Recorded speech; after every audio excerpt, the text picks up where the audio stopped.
पिछली रात एक ऐसी सीक्रेट मीटिंग हुई जिसकी भनक बाहर किसी को नहीं लगनी थी, लेकिन अंदर जो बातचीत हुई उसने जय शाह से लेकर हेड कोच गौतम गंभीर और चीफ सेलेक्टर अजीत अगरकर तक सबको अंदर से हिलाकर रख दिया। मामला था 2027 वनडे वर्ल्ड कप का।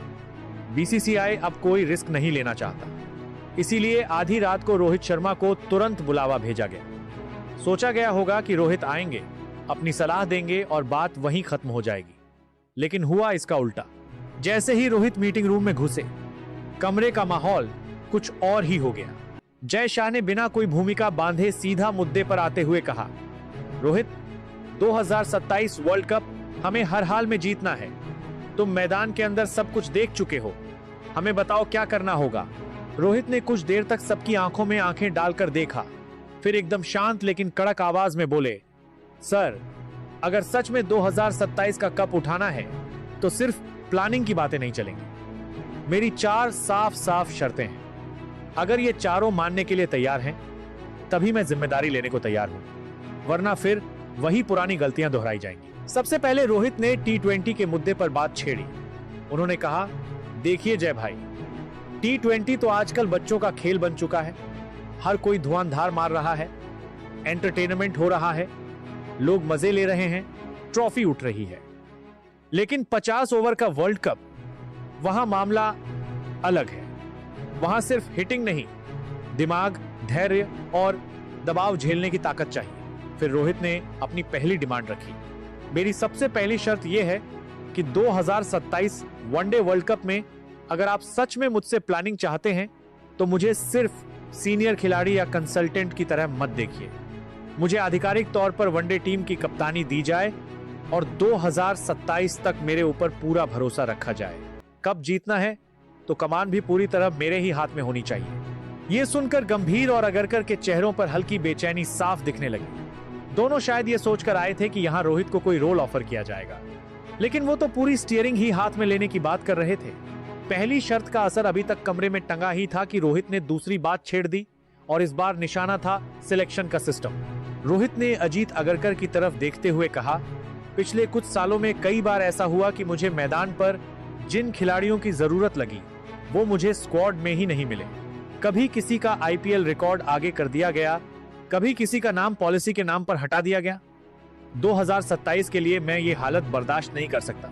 रोहित ने अपनी दूसरी शर्त बड़े साफ शब्दों में रखी, टीम सिलेक्शन में सिलेक्शन कमेटी की सलाह जरूर होगी, लेकिन फाइनल कहने का अधिकार मेरा होना चाहिए।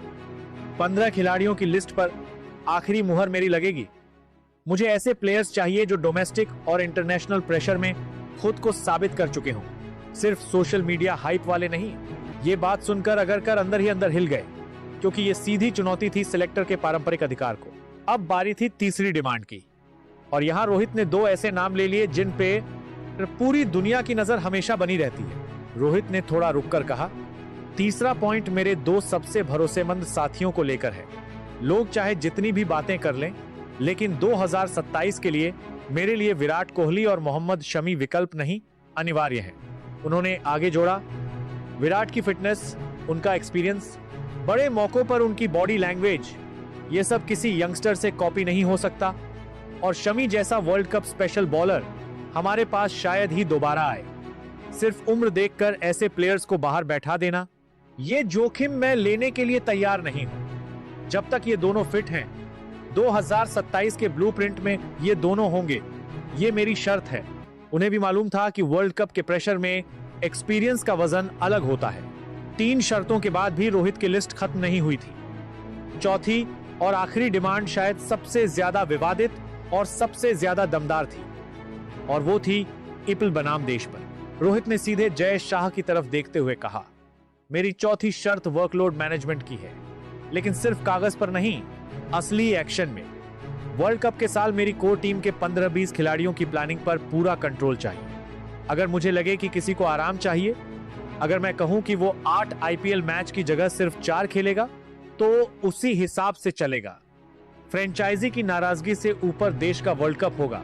उन्होंने साफ शब्दों में कहा, बीसीसीआई को पहले से फ्रेंचाइजियों को यह मैसेज देना होगा कि जिन्हें हम 2027 के लिए तैयार कर रहे हैं, उनकी पहली प्राथमिकता टीम इंडिया है, लीग नहीं।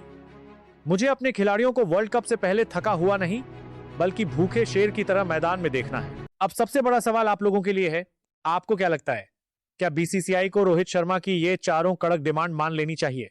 क्या 2027 वर्ल्ड कप के लिए फिर से रोहित को कप्तानी सौंपकर विराट और शमी जैसे सीनियर खिलाड़ियों पर भरोसा करना सही रहेगा?